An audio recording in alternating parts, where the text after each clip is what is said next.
One of the very most important things that everyone needs to understand, which I think actually makes cryptocurrency one of the least risky markets in the world, is the market cycle. We exist in a market where we have a bullish catalyst, a catalyst that affects the entirety of the market more so than anything else, that repeats on a predictable 4-year schedule. No other market in the world has the benefit of a massive market wide reaching repeatable catalyst like Bitcoin, where historically speaking, Bitcoin has been the largest, most impactful force on the whole of the cryptocurrency market and is likely to have an extremely massive impact moving forward. Whenever I talk about this, a lot of people like to bring up the fact that Bitcoin will probably be less and less important, less and less influential to the altcoin space moving forward. And while I'll concede to that point, I believe that's likely to be an extremely gradual change. And therefore, Bitcoin and understanding Bitcoin in the market cycle will be extremely important to understand and incorporate into one's own thesis for the Richard Hart side of things, for pulsechain, for pulsex, for hex. Understanding Bitcoin is still likely to be extremely relevant for that. So every 4 years, Bitcoin has this Bitcoin halving, where the amount of Bitcoin being introduced into the market gets cut in half. And so what we've seen is that, roughly, 6 months to a year after this Bitcoin halving, shit gets real stupid. Then after the all-time high, the cycle all-time high, roughly a year or so later is the cycle all-time low. Now, yeah, and let me just say, it's like people that don't understand the halving, and you touched on it briefly, but I guess just a little bit more. It's like, imagine, you own a supermarket and you have the same amount of customers coming every day and buying ice cream, right? So if the ice cream getting stocked in like that prices it in, you have 100 customers a day, and you have, let's say, 1,000 tubs of ice cream shipped onto your shelves every month. But what if that you have the same customer base, and then the amount of, right, we said 100 a day, and that ice cream being stocked on your shelves gets cut in half. All of a sudden, that trucker that delivers the ice cream every month says, we're only going to deliver half that ice cream, but it's the same amount of people buying ice cream every day.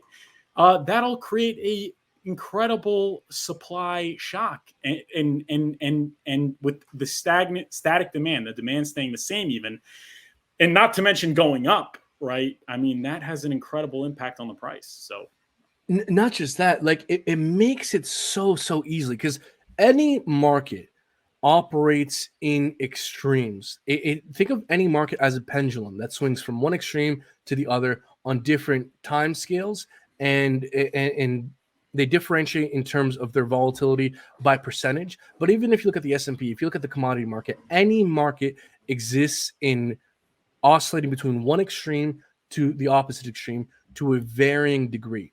And in cryptocurrency, we have a repeatable event every 4 years that triggers the oscillation. Like it's such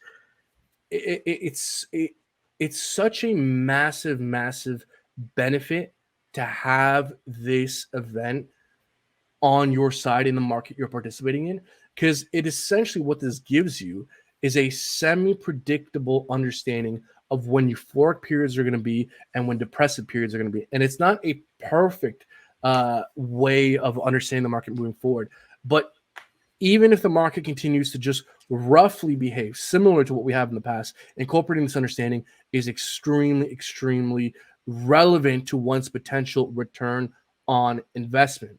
Because, I mean, man, if you would have just historically accumulated 1 year after the latest all-time high, and then sold 1 year after the latest Bitcoin halving, you would have been more profitable than 95% of people operating this market. And if you apply that thesis moving forward, let's say you would have accumulated 1 year after the latest Bitcoin halving, after the latest all-time high, that would have been 365 days.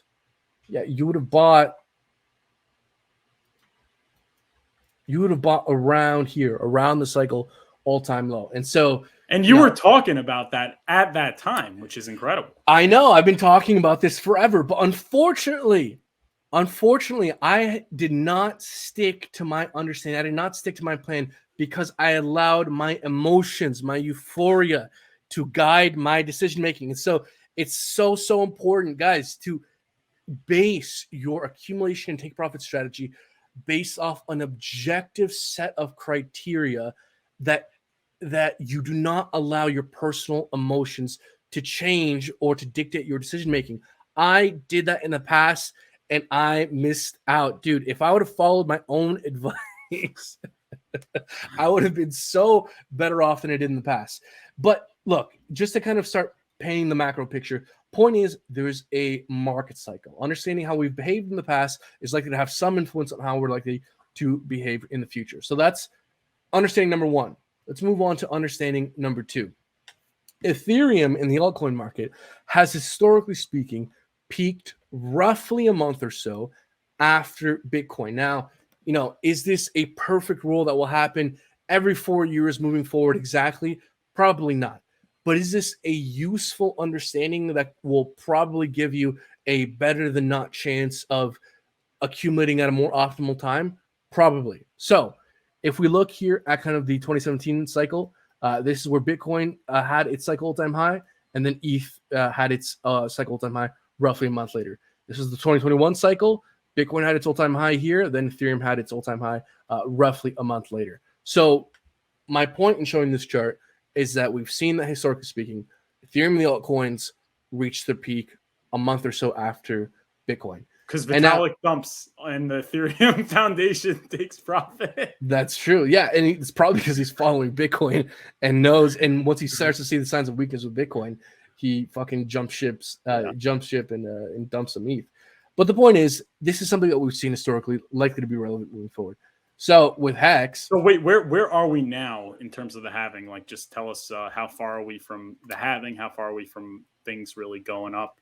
Because even though you're saying you didn't accumulate at the best time, I think now is still a good time of accumulation. But oh my God, yeah. So look, accumulating any time before the latest Bitcoin halving has historically been wildly profitable if you have a long-term mindset. So the next Bitcoin halving is March 2024. So if you can just buy dips up until March 2024, you're probably going to be pretty profitable, and then take profits roughly a year after the latest Bitcoin halving, which would be kind of, if we zoom out here,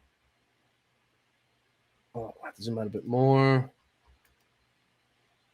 would be kind of February, March 2025 is likely to be the next Bitcoin all-time high if we continue to perform in a similar way that we have in the past. So February, March 2025. 2025. Okay. If Bitcoin continues to behave in a similar way that we have in the past, is likely to be the next Bitcoin cycle all-time high. So what I'm trying to bring up with all of this is, number one, understanding we have a market cycle that's likely to have some impact on the market moving forward. Number two or three, depending on how you're jacking, Ethereum and the altcoins typically reach their cycle all-time high sometime after Bitcoin. Thank you so much for watching. If you enjoyed, please hit the like button and subscribe. For weekly meetings, courses, and to access my Discord, consider becoming a Patreon. If you're looking for a more personal experience, consider booking a one-on-one. All links are in the description.